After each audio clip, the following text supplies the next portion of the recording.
bearing lang yan.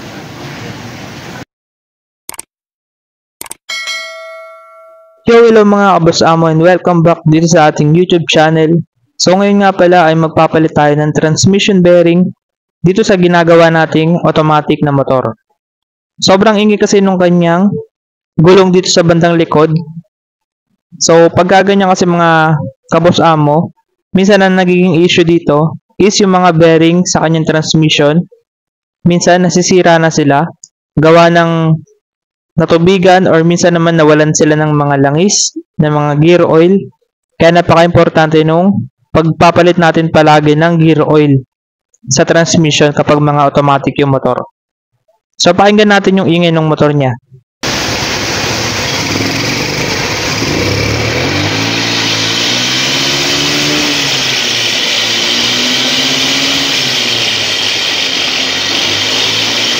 So yun mga kaboss amo, narinig nyo naman na sobrang ingay, parang may ginigiling dun sa loob ng gulong niya. Kaya ang gagawin natin mga Kanan Pro, baklasin na po natin agad yan para malaman natin kung ano yung naging problema. So ito na nga, tinanggal na nga po natin yung kanyang CVT.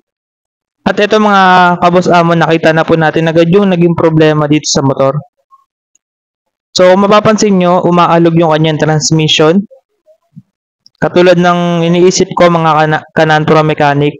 So, pwedeng nasira yung bearing. Sana lang mga kaboss amo, isang bearing lang yung nasira. Yung dito lang sa transmission. Kasi maraming bearing to sa loob. Mamaya mga kaboss amo, check natin sila lahat. Baka kasi meron pang ibang naging problema bukod dito sa bearing ng kanyang transmission. So, gagawin natin dito mga kaboss amo, i-drain muna natin yung gear oil. Tapos, baklasin na natin yung gearbox para malaman natin kung ano naging problema sa loob ng kanyang transmission. Let's go!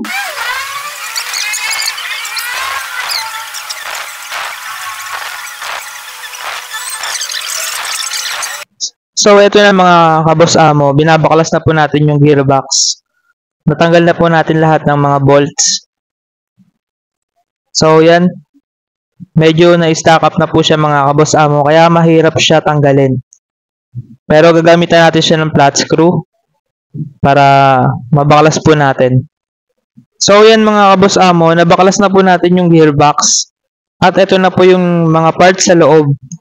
So i-check po natin yung bearing dito sa may transmission. At confirm nga mga kaboss amo, sira na talaga yung bearing. Yung pinaka-transmission bearing niya dito. Yan o mga kaboss amo, kinalawang po siya hanggang sa nasira siya. Kaya dapat mga kaboss amo, kapag pinasok ng tubig yung gearbox, mas okay kung i-drain agad natin yung gear oil natin at palitan natin ng bago para maiwasan natin na masira yung mga bearing dito. Kasi pag nasira yung mga bearing, sobrang ingay nito mga kaboss amo. So syempre, i-check na rin natin yung mga transmission gear. So, dalawa lang naman yung transmission gear dito na malalaki.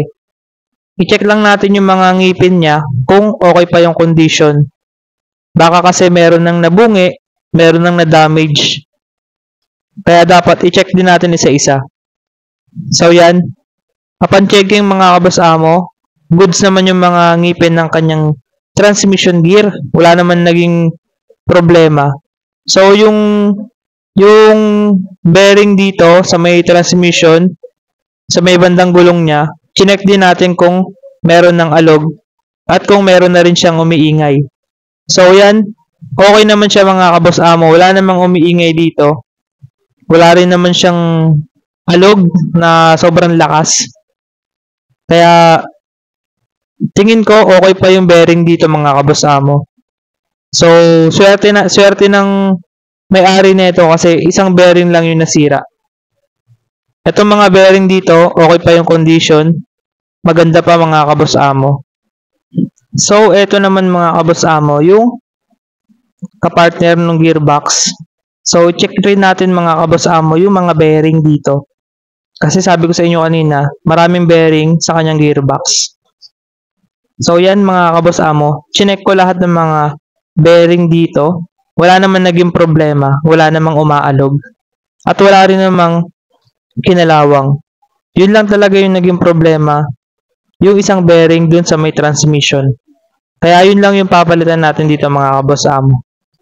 So yan mga kaboss amo, gumamit nga pala ako ng pinagpalitan ko na cylinder block para maging kalangan ng ating transmission para mabaklas natin dito. Tapos ilalagay pala natin yung nut. Ito kasi para sa torque drive natin yan. Yung nut ilalagay natin sa dulo para hindi masira. Minsan kasi kapag pinokpok mo siya ng walang nut, nagkakaroon ng damage yung thread. So nahihirapan ulit tayo na ibalik yung ating nut. Kaya ang gagawin yung diskarte, ilalagay nyo muna yung nut bago nyo siya pukpukin. So yan, dahan-dahanin nyo lang yung pagpukpok dito mga kaboss amo. Yung ano lang, medyo relax lang. Huwag masyadong gigil kasi baka masira natin yung gearbox. So yan mga kaboss amo na ano na agad natin, natanggal agad natin. Tapos alisin muna natin yung nut para mabaklas natin yung transmission. At syempre yan mga kaboss amo, nabaklas na nga natin. So swerte tayo kasi hindi naiwan dito yung bearing. Minsan kasi nahihiwalay yung bearing. So yan, nakuha natin siya ng buo mga kaboss amo. Di bali yung gagawin na lang natin, aalisin natin yung transmission bearing dito sa pinaka-transmission. So ganun lang yung gagawin natin mga kaboss amo. Yan, syempre magpapatulong tayo. Ayun mga kaboss amo, sobrang alog talaga ng bearing nito. Kaya asahan mo talaga na maingay kapag ganito yung klase, yung bearing na naka-install sa motor mo. Ayan mga kaboss amo, hihingi tayo ng tulong sa tropa natin. So papahawak natin yung transmission para mapukpok natin yung bearing para makalas natin. So hihingi lang tayo ng konting tulong. So sa bandang gilid mga kaboss amo, doon nyo siya pukpukin para mas madali siyang matanggal. At yan mga kaboss amo, tanggal na agad natin yung transmission bearing. Tapos syempre, check din natin yung transmission kung meron na ring damage. So sa pag-check natin, wala naman tayong nakitang problema. Wala namang mga bungi. Pero ito yung kanyang bearing mga kaboss amo, grabe yung alog niya, sobrang lakas. At kung mapapansin nyo naman sa appearance, may mga kalakalawang na siya. Kaya pala sobrang ingay ng motor na ito mga kaboss amo pag ginagamit. Pero pag umaandar pala. Pero kapag naka-minor lang, tahimik. So yan mga kaboss amo, chine-check ko kasi yung size ng bearing. So yan, 6204 yung size ng bearing sa likod ng mga GY6 type na mga motor. Pero depende pa rin siguro dun sa size. So ito mga kaboss amo, prepare ko na lahat ng mga gagamitin natin para mabuo na natin agad yung transmission at CVT ng motor na inaayos natin. So pakita ko lang ulit mga kaboss amo yung bearing. Yan o. Sobrang lakas talaga ng alog nito. So ito pala yung gagamitin natin na gear oil, Yamalube. Tapos syempre bumili na rin tayo ng transmission bearing natin na gagamitin. 6204 yung size niya mga kaboss amo.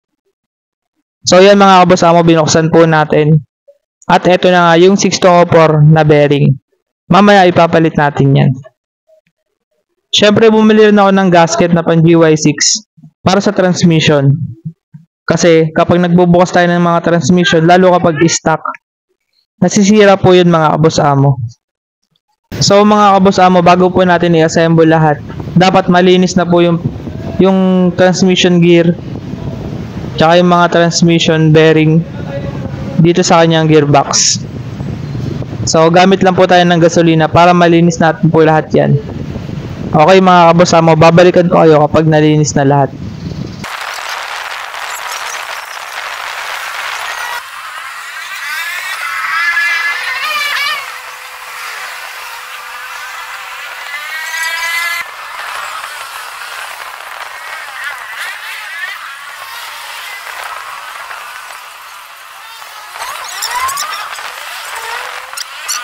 So yan mga kaboss amo, malinis na po yung mga gearbox natin, pati yung mga transmission bearing. pati yung mga transmission. So, gagawin na lang natin dito mga kaboss amo, install natin yung bago nating bearing. Pero alisin muna natin yung takip. Kasi di ba yung tinanggal natin dito na bearing, wala naman siyang takip. So, gagayahin lang din po natin yung bearing na nakita natin dito na binaklas po natin. So, yan mga kaboss amo, inalis ko na nga po yung dalawang takip. Tapos, lalagyan po natin siya ng langis dito mga kaboss amo sa gilid para hindi tayo mahirapan na ikabit. Kasi pag walang langis yan, minsan, pahirapan siya ikabit. Tapos, pati yung gilid dito sa may pinaka-gearbox natin, lagyan din natin siya ng langis. Para swak na swak siya pag nilagay natin siya. Tapos, mga kaboss amo, syempre, gagamit tayo dyan ng martilyo. Tapos, gamit tayo ng socket. Para hindi direktang popokpokin doon sa mismong bearing kasi baka masira. Kaya gagamit tayo dito ng socket para yun yung gagamitin nating extension. So yan, alalay lang din po mga kaboss amo sa pagbaon ng bearing. Huwag kayong masyadong manggigil. So sakto lang, unti-untiin nyo lang. Kasi para hindi mawasak yung ating gearbox. So mas malaki pong gastos pag nawasak natin yung gearbox. Dahil sa kapabayaan natin. So, yan. Unti-untiin nyo lang mga kaboss amo kasi lulubog din naman yung bearing na yan. Tsaga-tsaga lang din mga kaboss amo. So, yan. So, yan mga kaboss amo. Malapit na natin siya mailubog. At ayan mga kaboss amo, nalubog na nga po natin. Yan. So, yan. Na-install na natin yung bago nating transmission bearing. So, secure lang din natin mga kaboss amo. Alright mga kaboss amo. So, yan. Na-install na nga po natin yung ating bearing. So, yung mga grasa po na yan mga kaboss amo, alisin po natin yan. Para po hindi siya humalo sa gear oil. Yan mga kaboss amo. Lahat po ng mga makikita po natin na grasa, haalisin po natin siya. So, yan mga kaboss amo, inaalis po natin lahat ng mga grasa. Then, after natin matanggal yung mga grasa, lalagyan po natin ng oil yung ating bearing dito mga kaboss amo para pag pinasok po natin yung transmission natin, hindi po tayo mahirapan sa pag-install. So, minsan po kasi kapag wala pong langis, mahirap po siya ikabit. Minsan napapersa pa po yung ating mga transmission, tsaka yung bearing. Kaya mas maganda po talaga kapag may langis. So yan mga kaboss amo, papasok lang po natin siya dito sa ating bearing. Yan mga kaboss amo. Tapos, syempre, pukpukin po natin yan mga kaboss amo. Yan mga kaboss amo, di bale dito ko po siya punesto. Nilagay ko rin po siya sa may block para po meron tayong tuntungan. Tapos gagamit po tayo ng kahoy. Yun po yung idadirect po natin dito sa transmission para hindi natin masira yung dulo. Kasi minsan pag pinopokpok natin yung dulo, nasisira po siya. Hindi na po siya maipasok sa bearing. So ganito po yung diskarte natin. Hanggang maibaon po natin yung transmission dito sa ating gearbox. So yan mga kaboss amo, na ibaon na po natin yung transmission natin dito sa bearing. Yan, smooth na po yung ikot niyan mga kaboss amo. Pwede na po natin to install. So yan mga kaboss amo, install na po natin yung ating mga transmission, pati mga transmission bearing. Tignan nyo naman po yung gearbox natin mga kaboss amo. Sobrang linis po ng ginawa natin dyan. Mas okay po kasi kapag malinis siya. Tapos lalagyan po natin ng pandikit yung bawat gilid nito mga kaboss amo bago po natin ilagay yung gasket.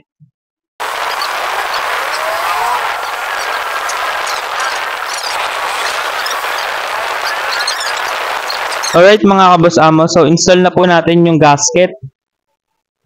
Isang gilid lang po yung lalagyan natin ng pandikit mga kaboss amo. Itong kabila pong gilid na ito, hindi na po natin siya lalagyan. Yan mga kaboss amo, dahan-dahanin lang po natin yung pagkabit dito sa gasket kasi baka po mapunit. Sayang naman po, bibili po ulit yung customer. Kaya dapat po, maingat din tayo sa paglalagay ng gasket. Kasi po kapag may punit po ito sa ilalim, may tendency po na tumagas yung gear oil. So yan mga kaboss amo, tignan nyo naman yung pagkakagawa ko. So maingat po ako sa pag-install ng mga gasket. Ayan, ilapat lang din po natin mga kaboss amo at siguraduhin din po natin na nakatapat po lahat ng butas ng ating gasket dun sa butas ng ating makina. Kasi minsan kapag hindi po nakatapat, hindi nyo po may papasok yung mga bolts. So yan mga kaboss amo, nilalapat ko lang po siya ng maigi. Kasi may pandikit naman po yan, kaya hindi na yan kakalas.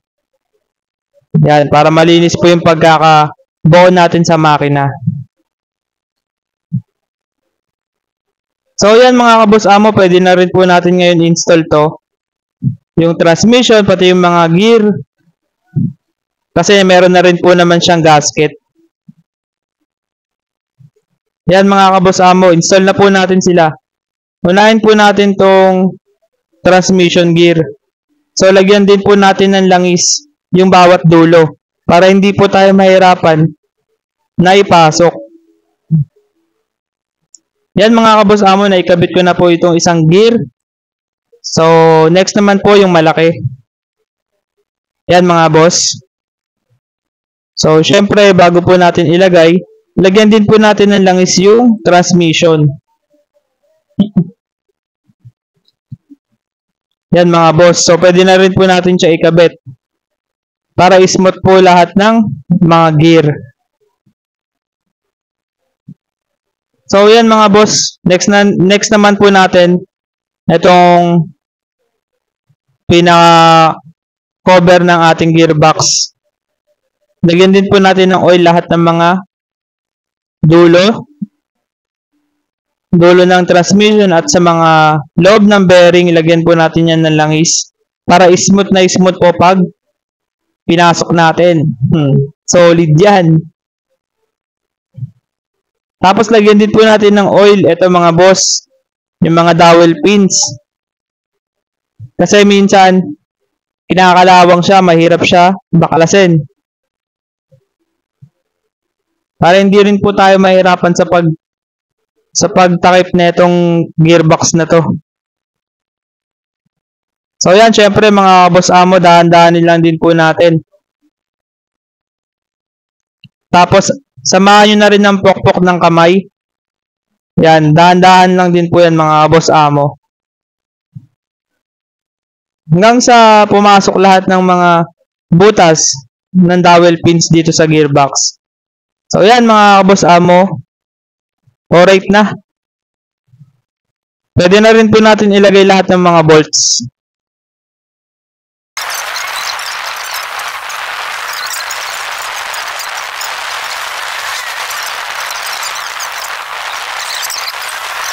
Ayan mga kaboss amo, ang gagawin naman po natin ngayon, dahil na-install na po natin lahat ng bolts, ilalagay po natin yung drain bolts ng ating gear oil.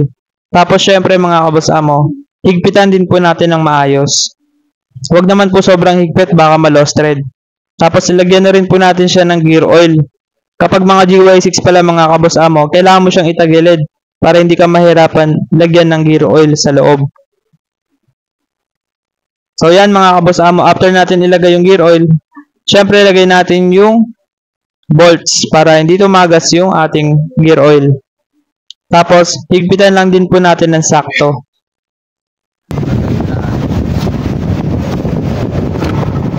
Uy!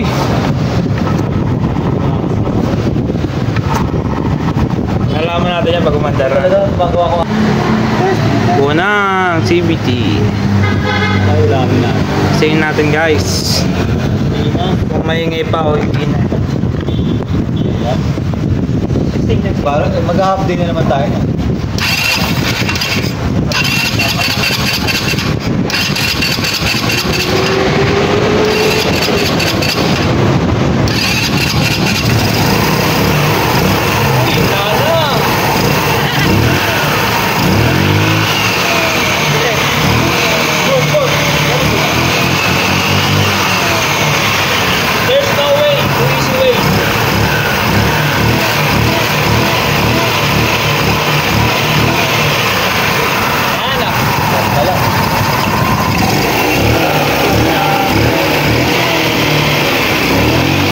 So yan mga kabos amo, so okay naman po yung pagkakagawa natin na wala po yung ingay, na wala din na rin po yung parang may ginigiling sa loob ng gulong.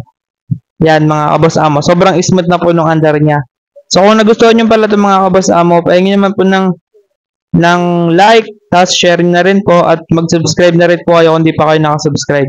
Sana po mga kabos amo nakatulong po itong video na to para sa inyo lahat. So sana po huwag kayong magsawang sumuporta sa ating YouTube channel.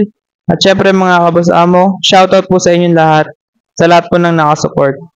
So sana nakatulong itong video na to sa inyo mga boss. Thank you so much. And God bless.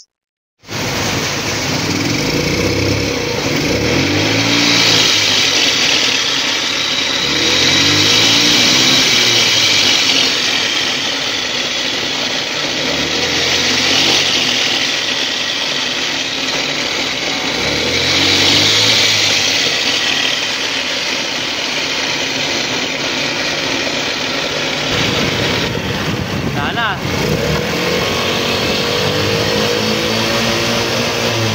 Ayun lang pag ganyan. Maingay na yan, di ba? Pag siya.